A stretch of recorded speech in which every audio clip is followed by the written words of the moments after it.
optimistic, hopeful vision for public life isn't a naive dream. It could be a powerful force for change. If Canadians are to trust their government needs to trust Canadians. Those are the words of the Prime Minister in 2015. These people, very often misogynistic, racist, women haters, science deniers, the fringe. Same Prime Minister 6 years later as he fans the flames of an unjustified national emergency. So, Mr. Speaker, when did the Prime Minister lose his way? When did it happen? The right honourable Prime Minister. Mr. Speaker, Conservative Party members can stand with people who wave swastikas. They can stand with people who wave the Confederate flag. We will choose to stand with Canadians who deserve to be able to get to their jobs, who be able to get their lives back. These illegal protests need to stop, and they will, Mr. Speaker.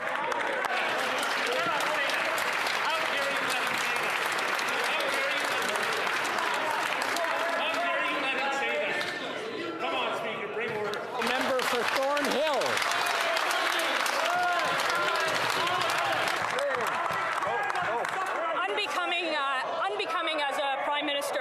It's been 48 hours that the government went from doing nothing to a national emergency. 48 hours into using the measures.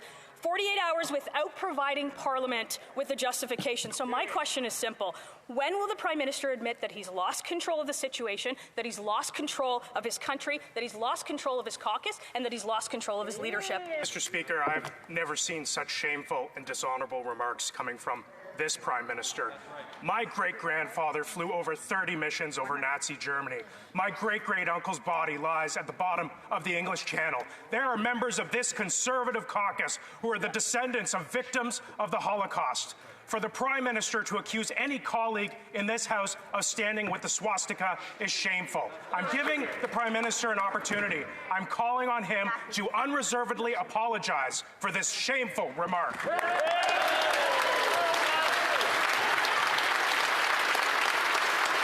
The Right Honourable Prime Minister. Mr. Speaker, Canadians deserve their freedoms back. Mr. Speaker, these illegal blockades that have continued to interfere with people's livelihoods, to interfere with people's daily lives, I have to interrupt the Honourable Prime Minister, so ask everyone to calm down so we can hear the answer. The Right Honourable Prime Minister. Mr. Speaker, the measures put forward in this Emergencies Act are proportional, are responsible, and quite frankly, are completely folded within the Charter of Rights and Freedoms. The steps that we are taking are important and measured to restore order and freedoms to Canadians in this country. That is exactly what we are doing. Well, member for Sturgeon River Parkland.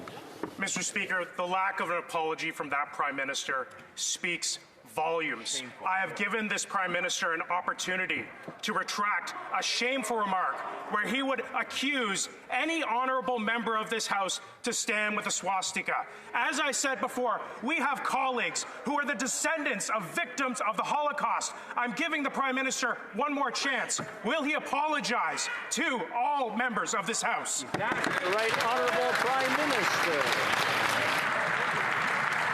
Mr. Speaker, the members of the Conservative Party are calling to us to take more action over the past 2 weeks on this. They continued to stand with and encourage these illegal blockades. Mr. Speaker, Canadians are watching carefully and see exactly where the Conservative politicians who've stood with those blockades are standing. We will stand on the side of Canadians who deserve their lives back, who deserve their livelihoods back. Member for Sturgeon River Parkland. My apologies, Mr. Speaker. I didn't write these out. But the fact is, I don't know how any member of the government caucus can stand by this Prime Minister when he accuses honourable members of this House of standing with a swastika. I'm calling on all members of the Liberal caucus to denounce the Prime Minister. I have given him 2 chances to apologize. He has refused to apologize. Mr. Prime Minister, apologize.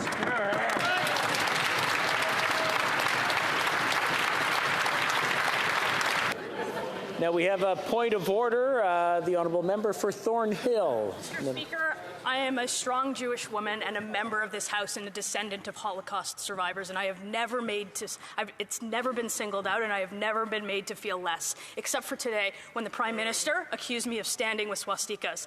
I think he owes me an apology. I'd like an apology, and I think he owes an apology to all members of this House. Order.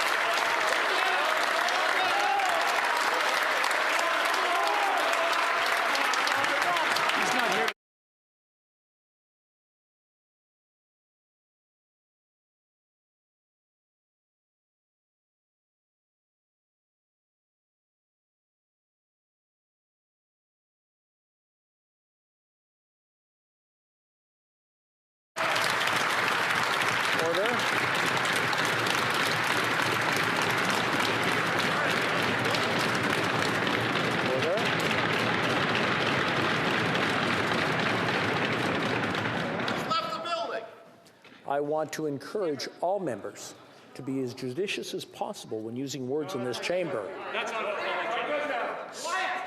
And to reflect on what they say on all cases. On a point of order, the honourable member for Regina Capel. Thank you very much, Mr. Speaker. And I just want to carry on with the point that was made by my colleague from Thornhill. You'll know, Mr. Speaker, that when comments made in the House are so injurious, so insulting, and so unparliamentary, they rise to the level of a question of privilege, Mr. Speaker. And as you know, you have the ability to rule on that immediately. What the Prime Minister did, I won't even go into the hypocrisy of the man who did blackface so often he can't remember it, accusing somebody else of doing anything remotely racist. But his comments made to a Jewish member of this House are beyond unparliamentary. They are reprehensible, and I would ask that you rule that this rises to the level of a question of privilege, and I am prepared to move the appropriate motion, Mr. Speaker.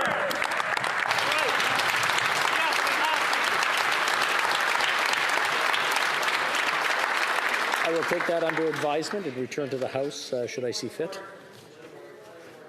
We have someone else who has a point of order as well. The same point. Okay, we'll carry on. The Honourable Minister for... I'm sorry, I was going to say family. Families, yes. Emotions are obviously running very high right now, and I think it's incumbent on all of us to take a step back and reflect on what the values of this House are. I am also a proud Jewish woman who is the descendant of Holocaust survivors, and my family found refuge and support and a life in this country.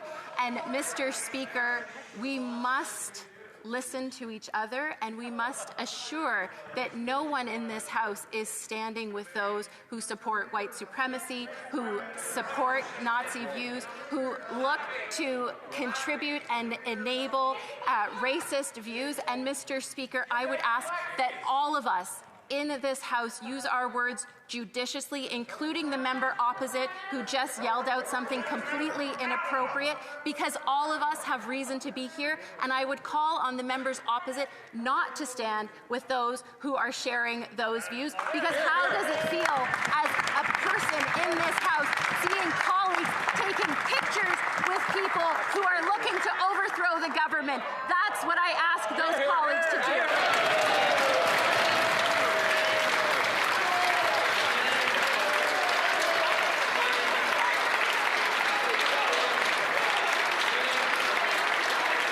Matt Kingston. Mr. Speaker, I don't think we should engage in an exercise in comparative victimhood credentials here. I will observe that I, too, have Jewish ancestors. My grandmother was born in Bialystok. She came here, fortunately, before the Holocaust occurred. But of the 10,000 Jewish residents of Bialystok when she left, only 500 survived World War II. I would just say that it's not for the member opposite, although I know she spoke sincerely to speak out on this. It is for the Prime Minister to come back and retract his words. The Prime Minister is very good at apologizing for acts that took place before he was born by people he wasn't involved in. It's time for him to take responsibility for his own words and apologize for what he said.